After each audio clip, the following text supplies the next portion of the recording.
صدیقین کے ساتھ ہوں گے، یعنی ان علماء کے ساتھ جن کے قول و عمل میں، علم و عمل میں تضاد نہیں تھا، نہ قول و عمل میں تضاد تھا نہ علم و عمل میں۔ تو اس سے وہ لوگ بھی نکل گئے جن کے پاس علم نہیں ہے، اور وہ لوگ بھی نکل گئے جن کے پاس علم تو ہے مگر عمل نہیں ہے۔ تو انبیاء کے بعد سب سے اونچا مقام اس امت میں ان علماء کا ہے جو علماء صحیح علم بھی حاصل کرتے ہیں اور اس علم کے مطابق صحیح عمل بھی کرتے ہیں۔ تو یہ اللہ نے ترتیب سے اس امت کے درجات بیان کیے ہیں کہ سب سے پہلے پیغمبروں کا ذکر کیا جو سب سے اونچے لوگ ہیں، جن پر اللہ کا سب سے زیادہ انعام ہے۔ اس کے بعد اللہ نے صدیقین کا ذکر کیا، یعنی وہ علماء جن کا عمل اور علم ایک ہو، یعنی علم پر عمل بھی کرتے ہوں۔ تو یہ پیغمبروں کے بعد ان کا سب سے اونچا مقام، یہی وجہ ہے حدیث میں آتا ہے، آپ صلی اللہ علیہ وسلم نے فرمایا العلماء ورثۃ الانبیاء، علماء جو ہے یہ نبیوں کے وارث ہوتے ہیں۔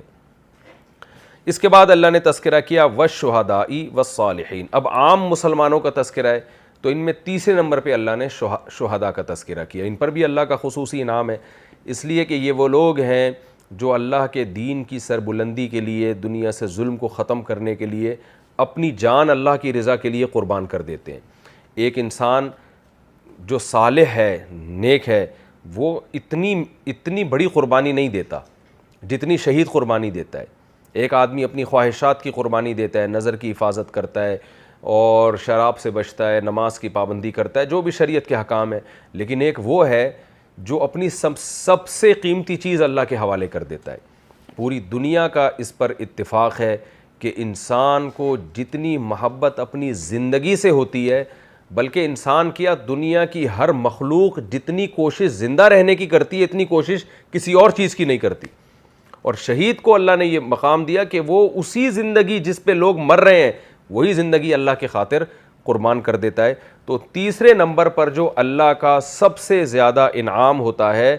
وہ ہے شہیدوں پر، سب سے پہلے پیغمبروں پر، اس کے بعد علماء پر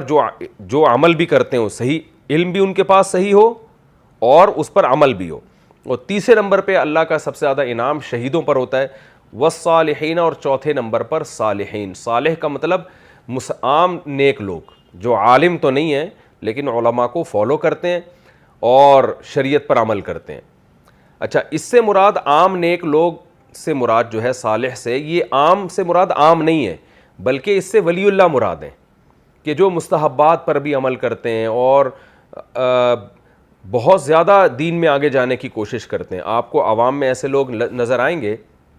کہ جو صرف فرائض و واجبات پہ اکتفا نہیں کرتے، عامی لوگوں میں بھی، بلکہ بہت سو نے اپنے آپ کو دین کے لیے وقف کیا ہوا ہے، بہت سے عبادت بہت کثرت سے کرتے ہیں، سخاوت کے دریا ہیں وہ، یعنی ان میں خیر کوٹ کے بھری ہوئی ہے، حالانکہ نہ وہ شہیدوں میں ہے، نہ وہ علماء میں ہے، نہ وہ پیغمبروں میں۔ تو عام مسلمانوں سے جو ولی اللہ کا طبقہ ہے، اس کو ہم یعنی آج کی زبان میں ولی اللہ کہتے ہیں، اولیاء اللہ، یعنی اللہ کے ہاں بہت زیادہ جن کو قرب ملا ہوا ہے۔ یہ اس لیے کہا جاتا ہے کہ عام مسلمان مراد نہیں ہے،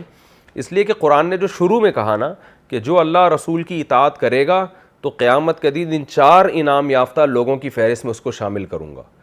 تو اس سے پتہ چلتا ہے یہ 4 انعام یافتہ لوگ یہ عام مسلمانوں سے ہٹ کر ہیں۔ عام مسلمانوں کو تو اللہ نے بتا دیا جو بھی اللہ رسول کی اطاعت کرے گا تو اس کو میں ان 4 انعام یافتہ لوگوں کی فہرست میں شامل کروں گا، تو پتہ چلتا ہے یہ 4 انعام یافتہ لوگ ایک عام مسلمانوں سے ہٹ کر ہیں۔ تو اس لیے پتہ چلتا ہے کہ یہ جو صالحین کا لفظ ہے اس میں عام مسلمان نہیں بلکہ یعنی جو عام مسلمانوں میں جو اونچے لیول کا طبقہ ہے، جو اللہ کے بہت زیادہ قریب ہے، جو اہل اللہ ہوں گے، ولی اللہ ہوں گے، حالانکہ وہ عالم نہیں تھے، نہ وہ شہید تھے، نہ وہ پیغمبر تھے، تو اللہ تعالیٰ جو بھی اللہ رسول کی اطاعت کرے گا تو اللہ قیامت کے دن اس کو انہی لوگوں میں شامل کرے گا۔ تو یہ آیت کا مفہوم ہے۔ اب شامل کرنے کا مطلب کیا ہے؟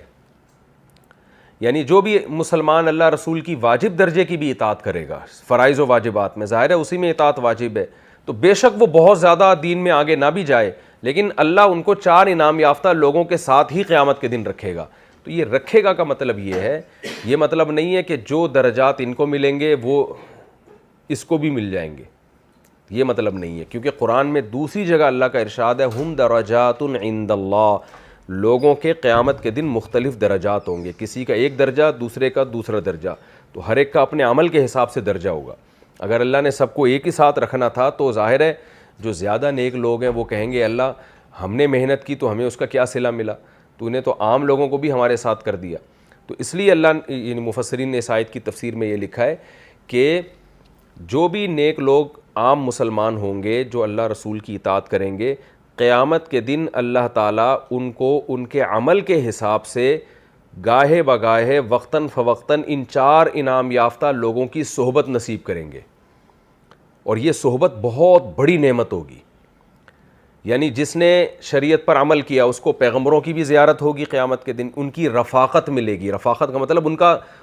ان کے ساتھ اٹھنے بیٹھنے کا موقع ملے گا۔ اب کس کو کتنا موقع ملے گا تو اس میں اس کا عمل دیکھا جائے گا کہ کس کا کتنا عمل تھا۔ ہو سکتا ہے کسی کو پورا ہفتہ پیغمبروں کی زیارت کا موقع ملے، ان کی صحبت کا موقع ملے، ہو سکتا ہے شہداء کی زیارت کا پورے مہینے موقع ملے۔ تو اللہ نے بس اجمالی بات بیان کی ہے کہ یہ لوگ ان کے ساتھ ہوں گے، یعنی ان کو ان کی زیارت کا شرف حاصل ہوگا۔ اور یہ مضمون احادیث سے بھی ثابت ہے کہ اللہ کی بھی زیارت ہوگی، پیغمبروں کی بھی زیارت ہوگی، اولیاء اللہ کی بھی زیارت ہوگی، شہداء کی بھی زیارت ہوگی۔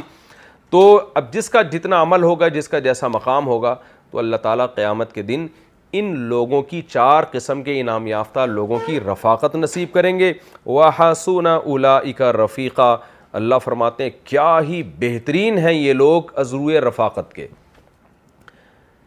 یعنی ہو سکتا ہے آپ کو دنیا میں یہ سن کر زیادہ مزہ نہ آیا ہو کہ یہ کیا انعام ہوا، ہم اتنی عبادت کریں، نیکی کریں، اور ہمیں قیامت کے دن شہیدوں کی زیارت کرا دی جائے، ان کے ساتھ اٹھنے بیٹھنے کا موقع دیا جائے، پیغمبروں کے ساتھ، علماء کے ساتھ، تو یہ کیا ہوا؟ تو ایسا نہیں ہے، آپ کو اس کی قیامت کے دن قدر ہوگی، کہ کیونکہ اس وقت ان کا